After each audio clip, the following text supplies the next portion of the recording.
So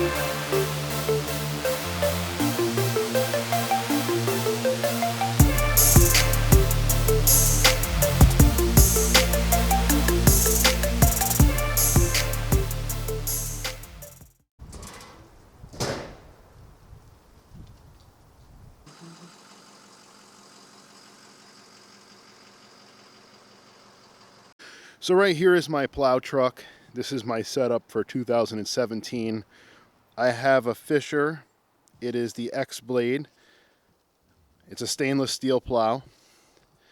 It's an 8-foot plow. This is the Minute Mount 2. It's got this rubber molding on the top. I forget what that's actually called, but it keeps the snow from rolling over the blade as you're plowing, and it just rolls it in front. So this is a stainless blade. They're not supposed to rust. That's supposed to be the main reason you want a stainless blade. I see a little tiny surface type rust, but nothing bad. I don't know how old this is. I didn't look it up. I bought it used off of a friend. He gave me a good deal. So there are the push plates down there. If you guys are interested in seeing how I set it up and disconnect it, I can do a video on that. Dynapro ATM. They're by Hankook. They got a nice, pretty decent tread design.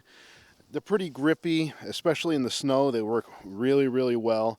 My truck is old. It's been used as a, plow truck and stuff like that, so it does have rot on it and a little bit of rust. That's all right, though. Right here, I have some aux beam floodlight. You know they're flood because you can see the outer surrounding of the near the LED. It's made for a flood. So I have those on my upfitter switches. I can turn those on and off just with a flick of a switch. Dynapros. So as you guys know, I did a video on my light bar I'm running. Update so far, yes, I love it. I don't have any issues with it at all, other than I guess white lights are illegal in my state. So I do have the amber lights to replace them. So make sure if you get a light bar or you're looking to get a light bar, you check with your local laws. So I did rearrange the lights in a different order. So now it's every other. So you have yellow and white. As I said, white is illegal in my state of Connecticut for a plow truck. So I have the replacement. I will just put those into amber. If anyone cares about it, I will do a video on how to replace them. So this has a bunch of different flash patterns on it. The reason I like it is because it has alley lights.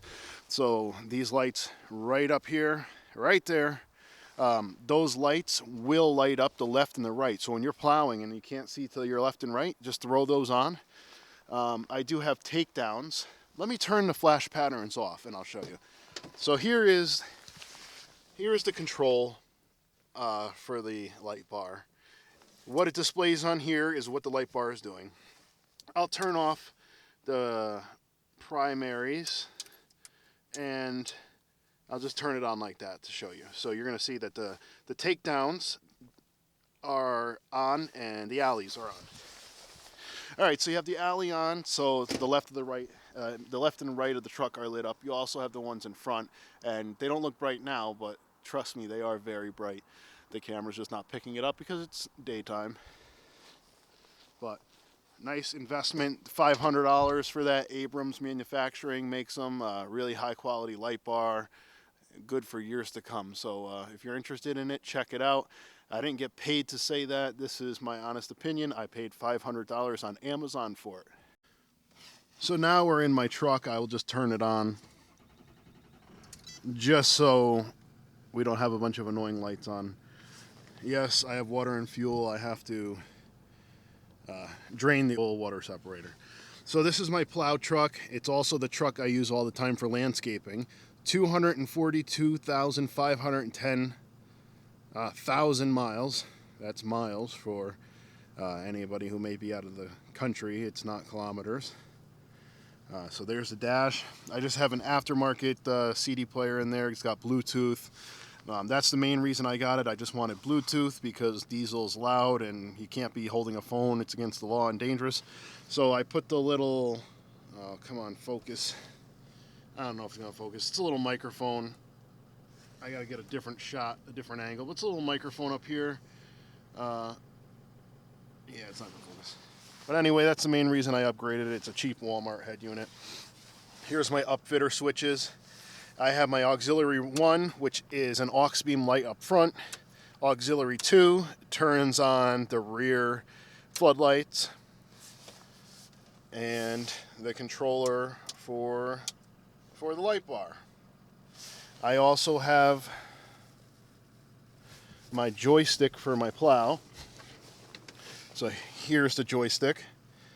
As you can see, it's got the raise and lower and right and left and power on and off. So we'll turn it on. The red light indicates that it's on. Let me try to do this. I don't know how well it's going to focus. So you have the raise. I'm going to raise the plow. See, there's the plow right there. We'll go to the right, go to the left, down, and there, slam. We're good to go. I got the hand controller instead of the joystick. The hand controller was a little more money, but I like it. Let me see if I can show you why. So when you're backing up, I got the camera in my hand, so I can't put my hand on the wheel.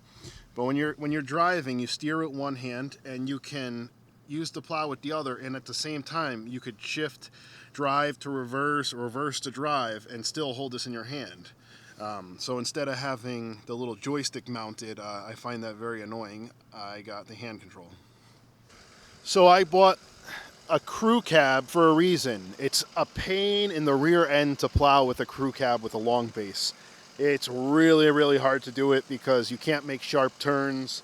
If you're plowing a parking lot that you're in between cars, I mean, it's just a nightmare.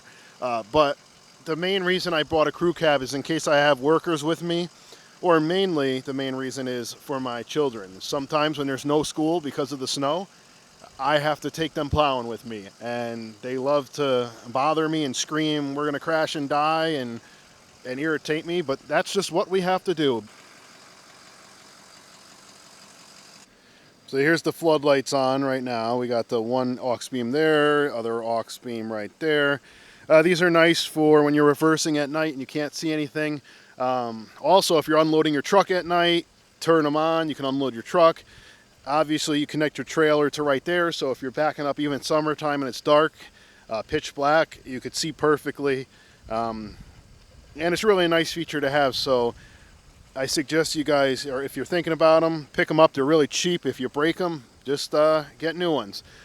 Shout out to the Plow Guys. That's the channel on YouTube. If you're into plowing, go check them out. They're pretty good. Father and son. They have lights very similar to this. They just mounted them up top instead. And he's got some pretty good videos, so check them out.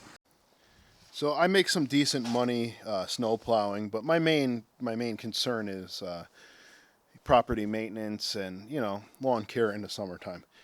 But I'm trying to work on more accounts. This is what I'm using. There's no phony business here. I'm not claiming to be a huge company. I don't have a sander and salter in the back of my truck, obviously. So I use this. It is the Salt Dog by Byers. It's a spreader, like a fertilizer spreader, but you put salt in it instead. So here's what I do. Salt is very expensive if you buy it by the bag or even the pallet. So what I do is I buy it by the ton. Here's a big, large garbage can. That right there is all magic salt. Not that bag right there, but that is. There's another garbage can behind it with some salt. What's under the tarp? More salt, more magic salt. There we go. So I buy it 2,000 pounds of magic salt. I get it dropped with like a loader drops it into my truck, and I buy it in bulk.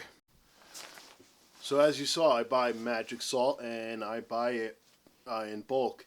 It's $120 for 2 tons. So let's do the math real quick. Let me get my phone because, well, I just don't like doing math. All right, so I buy 2,000 pounds of it. So it's 2,000 pounds. And I pay $120. So divided by 120. Yeah, that's not right. Alright, so since I don't like doing math, I'm going to do this again for like the 5th time. I had to edit my video here, and, well, here we go. So I buy 2,000 pounds of it. For 2,000 pounds of magic salt, normal salt is cheaper, but I buy magic salt because it's mixed with the brine type stuff that helps it work down to a lower temperature, and it's really awesome stuff. So it's about $120 for it. So we're going to do 120, and there's 2,000 pounds of it. So we're going to divide that by 2,000, and that gives you, well, that gives you my wife texting me, but 6 cents. So it's 6 cents a pound. Normal salt is sold in 50-pound bags. I will multiply that by 50 because that was 6 cents a pound. There you go. $3. So it's $3 for a 50-pound. Basically, I'm paying $3 for 50 pounds. If I buy even more salt, it's even cheaper than that. But that's what I do. So I don't have a spreader. I hand spread it. I throw it by hand, a shovel, or I use my buyer spreader. It works pretty well. I'm not doing commercials, so I don't have large accounts I have to worry about. Next year, I'm going to pick some up, and I will get a spreader. But as of now, I'm only doing residentials, and that's the way it works for me. So there's the honesty there. You know, don't believe everything you see on the internet. Some people pretend to be big businesses. I'm not. I just started like 2 years ago, and I'm slowly learning and working my way up. So if you have any questions, comments, or observations, leave them in the comments.